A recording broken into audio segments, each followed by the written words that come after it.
Welcome to Prime Space, a Prime Coaching Academy podcast with your host, Elias Scultori. And hello, everyone. Thank you again for listening to another episode of Prime Space. Today, we are going to be tackling a huge topic. Are you ready? The question I have right now for us is, what is coaching? This is episode 4 of our podcast, and we talked a little bit about just introducing our podcast, introducing Amy here, talking a little bit of the history and the origins of coaching. And I thought that it would be important, since this podcast is all about coaching. Well, let's talk about what is this that we are talking about? What is coaching? However, I'm a little hesitant to address this topic as I start recording it, because it's huge. And certainly, we can't cover this in 10 minutes. It's a huge topic. But why don't we start here with the official definition from the International Coaching Federation? And this is what the definition says. Coaching is partnering with clients in a thought-provoking and creative process that inspires them to maximize their personal and professional potential. Partnering with clients in a thought-provoking, creative process that inspires them to maximize their personal and professional potential. This is humongous. And as you can see in this definition alone, wow, there are so many ways that we can put this definition into practice.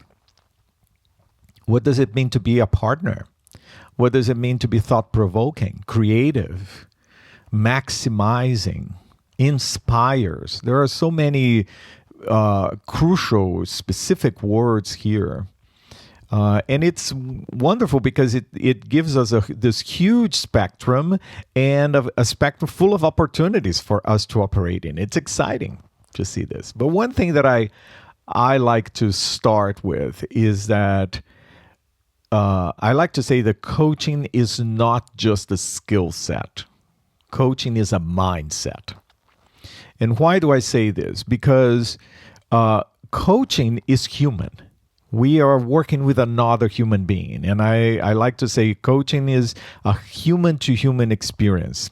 At Prime Coaching Academy, we start our coach training with these tenets of coaching. And these are short phrases that Amy and I have created that really, for us, encapsulates this practice, this mindset of coaching. And one of them is this: coaching is a human-to-human experience.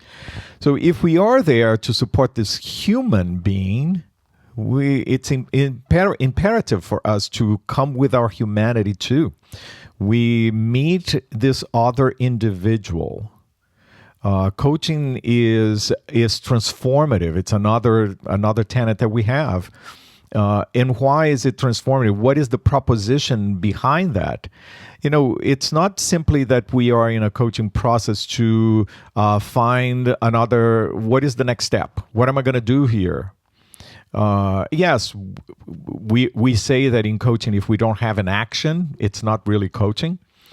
But we want that action to be an action that is solid in that particular person's values, in who that individual is. That it's not an action simply because of best practices, not an action because someone told them to do this and that. It's an action because they truly want to do this. It's an action because it is something that is connected to who they want to become, to how this person wants to live in this world. So there is a need for in the coaching process for us to go deeper, to find out who do you want to be, what is important to you, what are your values, what do you wish for yourself.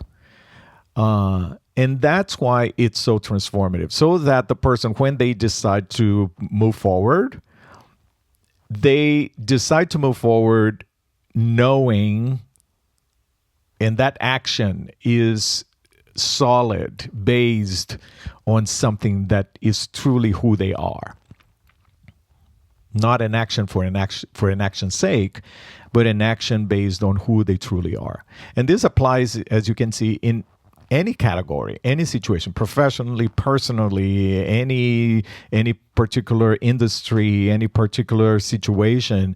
It's truly a process to work with the individual for them to have more clarity on how they want to proceed and move forward.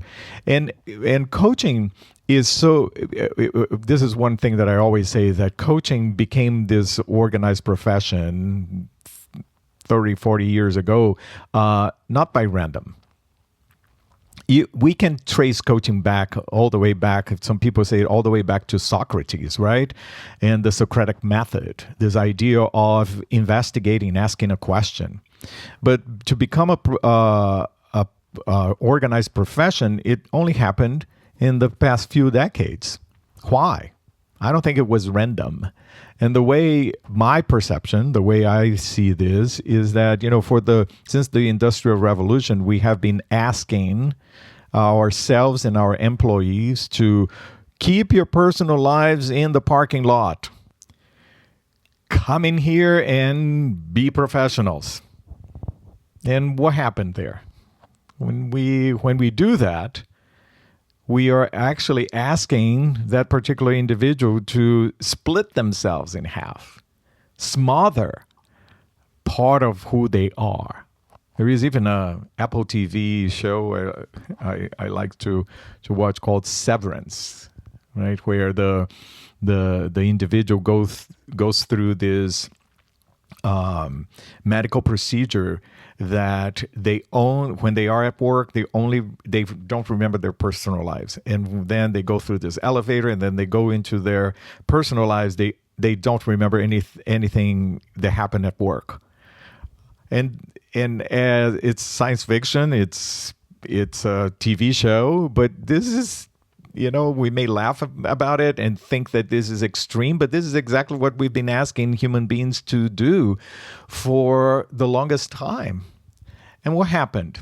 Gallup releases now, I think for the past 10 years, Gallup has released this report called The State of the Global Workplace. And consistently in all of these reports, they have come up with the data, right? This is data. More than 3/4, more than 75%, more than 3/4 of the workforce go to work every day disengaged from their work. This is heartbreaking. More than 3/4 of the workforce worldwide, this is everywhere in the world, go to work every day, spend most of their productive lives disengaged from what they are doing. We have become automatons. And this is unsustainable. Right? This is not sustainable. Something needed to happen. And that is I believe that where coaching came to be. Okay, so let's integrate. Let's look at the whole human being. What do you truly want to do? How can you contribute to this process? How can I, as a manager, as a leader, as a CEO, ask a question, invite people in, instead of simply ask them to perform a task and, become a little robot? So this is what is at the core of coaching. It's this opportunity for the coach and the clients to come together and spend this period of time into like, who are you? Who do you want to be? What do you want to do next? You are in this particular situation. What is the crux of the matter here? And how do you want to operate based on understanding this a little deeper? Let's go and figure out how you want to continue with your life. What do you want to decide? That is at the core of coaching. Partnering with the client in a thought-provoking and creative process that inspires them to maximize their personal and professional potential. That's at the core of coaching. Of course, because this is such a huge topic, there is the danger that, okay, I'm going to come and do this process in one way, and another coach another way, and another coach another way. And so then comes the ICF, and with this beautiful job that the ICF has done in the past decades, it's like we need to standardize this somehow. So let's come together and see like what are the basics? What are the basic points here that a coach demonstrates when a coach is in this thought-provoking creative process with their clients? And that's where the ICF came and created the ICF core competencies, and then later on to standardize certification, the ICF created the different levels of certification, and then the PCC markers, the ACC bars, and the MCC bars, and then we went nuts with all of these codes and all of these lists. And sometimes I get concerned because we got so enamored by these lists that then we began to believe that these lists are coaching. But this list is just a recipe. The list is not the cake, right? The list is just a recipe. And one can be 100% versed in the recipe, memorize the recipe, know exactly how much flour and milk and butter we are going to put in order to create the cake. But, a lot of people know how to look at the recipe, but have the recipe in front of them and still don't know how to bake a cake. Or sometimes they are so fixed on the one point of the recipe, and this has to be specific about this, and then the cake is stale. Right? So what we need to do is not to be enamored by the recipe. The recipe is crucial, foundational, but it's really to understand what is behind this recipe. Why do I need to mix flour and milk? And why do I need to put this amount of butter? Why not more? So that we can create our own cake. So that we can even at some point be able to put the recipe to the side, and because I understand the bottom line, the concepts, then I can really build my cake. Then I can really play, or maybe in this one I'm going to put a little bit more orange over here, and then I will create an orange cake, right? That is the artistry of coaching. That is at the core. So yes, there is a need for us to go and study the recipe, but we need to be very clear that the recipe is not the cake.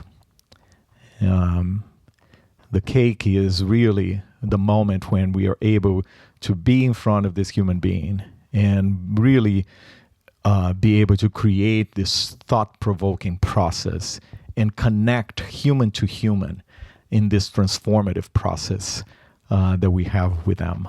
Okay? So those are just the initial thoughts that I have for this huge question, what is coaching? And I would love to hear your thoughts and what you think about this. So please put your thoughts in the comments and send me an email, elias@primecoachingacademy.com.